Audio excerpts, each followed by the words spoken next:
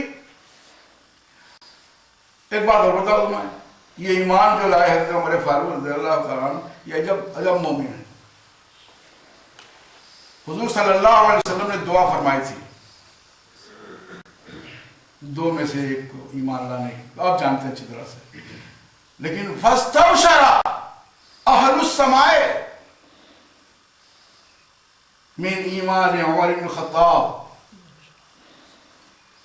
اس بات کی دلیل ہے کہ وہ مومن ہے کہ ایمان لانا سب کا مسلم اور سارے حضور سرور کونین صلی اللہ علیہ وسلم کے چہرے انور کو دیکھنے والے ہیں. کسی کا موازنے کی بات نہیں ہے. لیکن یہ تنہا وہ شخص ہے کہ ایمان لانے کے بعد آسمانوں پر، جبکہ آسمانوں کو کیا ضرورت تھی، لیکن آسمانوں پر فرشتوں میں دھوم مچ گئی کہ عمر بن الخطاب ایمان لائے، عمر بن الخطاب ایمان لائے. اس کے بھی مستحق ہیں. اللہ تبارک و تعالی ہماری نیتوں کو درست فرما دے، ہماری نیتوں میں اخلاص پیدا فرما دے. اے اللہ ہم سے وہ کام لے جو تیری رضا اور تیرے محبوب کی رضا کے لیے ہو. پروردگار عالم دکھاوے، ریا، مکر، دغا، فریب سے محفوظ رکھ. مولا ہم سب کے اعمال کو قبولیت کا درجہ عنایت فرما. ہم سب کو پکا سچا سنی صحیح العقیدہ بنا دے. پروردگار عالم ہمیں زندہ رکھے. تو حضور سرور کونین صلی اللہ علیہ وسلم کی سنت پہ عمل کرنے کی توفیق عنایت فرما. انہی کی سنت پہ زندہ رکھ، انہی کی سنت پہ اٹھا. ہم سب کو مومن بنا کے اٹھا. ان اللہ و ملائکتہ یصلون علی النبی یا ایھا الذین آمنوا صلوا علیہ وسلموا تسلیما. اللهم صل علی سیدنا ونبینا مولانا محمد وعلی آل سیدنا ونبینا مولانا محمد وبارک وسلم. صلاة وسلام علیک یا رسول اللہ. سبحان ربک رب العزة عما یصفون وسلام علی المرسلین والحمد للہ رب العالمین.